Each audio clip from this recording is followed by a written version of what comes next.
And good morning, you sure look fine. I don't know what the rest of it is. Okay, so I'm swinging in a swing. It's earlier in the day because it's too hot otherwise. So, I'm in Orting at my sister's place. And we're going to finalize our packing up and getting things done today so we can leave in the morning. There's just been a lot of different doctor's appointments that were not expected because she's coming back to a surgery.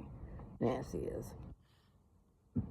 And so they're trying to get all this stuff done, but they want to do it right there before the surgery, and she didn't know anything about it, and they made an appointment and didn't tell her about it, and so then she had to get it rearranged, and they were telling her that they couldn't, and she would just have to come in or reschedule her surgery.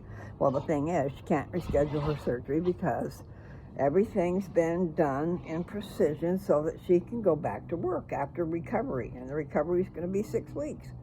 So no, we can't be switching the surgery. So, through a lot of persistence, she was able to get an appointment today. Signing papers, going over stuff, anesthesiology stuff. She did some of that the other day. She had to fill out papers. And then her daughter has had what it would be is an abscess. She has had, she's been sick with an infection, but they didn't know what it was. It wasn't a cold, it wasn't strep, it wasn't da-da-da. Well, what it was this tooth. It was broken, and it was abscessed in there. And so there was one appointment, and then they sent her to a specialist to finish it up, because there's more they needed to clean out in there. They did a root canal. And poor little girl. She handled it like a champ. I mean, I didn't go with her. Her mother did. But the afterwards and stuff, she did good. And I think she did good there, too. Anyway, this is Luke. This is the 17th of July.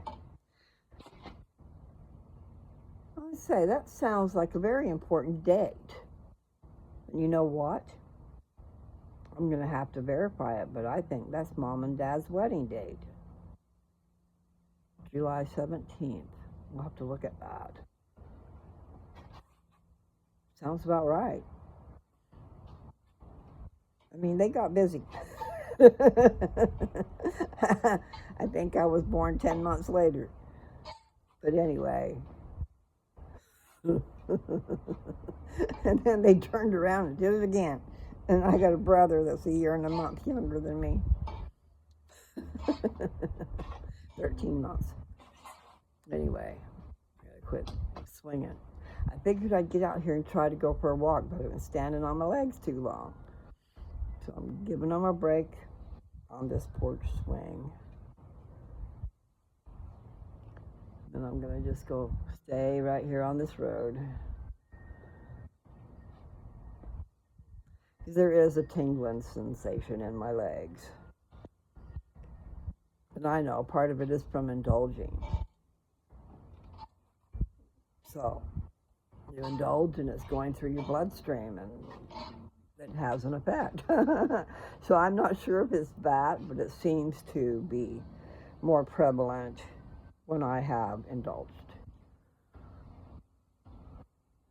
But I haven't been walking. I have been so far out of practice. I was walking before, like a year ago I was walking. I was doing really pretty good before that last surgery, and then that last surgery kind of brought me down. I ended up with some sciatica stuff. I had my muscles pulling all over. I'd stayed in bed too long, I guess. I was in a weird hospital bed that Mom and Dad had at the house, and I needed the rail. I needed the rail to pull myself up out of the bed. And my chest was cut open. Understand? So that wasn't like an easy thing. Anyway, I was up to 3 miles at a time. And I did 5 miles one day because I'm sure I was upset. I was probably upset with my Papa Bear. Because he had a way to rile me up. He said, settle down. So there's a clue for you. Settle down. Calm down. I have to remember that, because I do get excited. And I know that if I was going to have a heart attack, I would have had it at the airport the other day.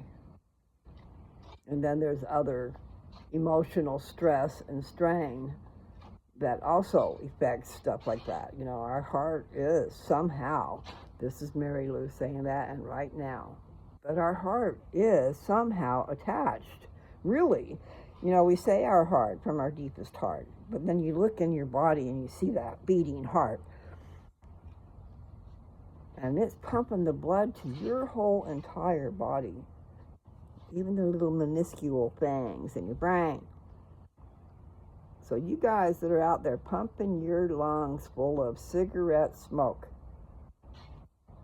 And then I will extend that and say, when you're not smoking a cigarette, you are smoking dope, if you have it available.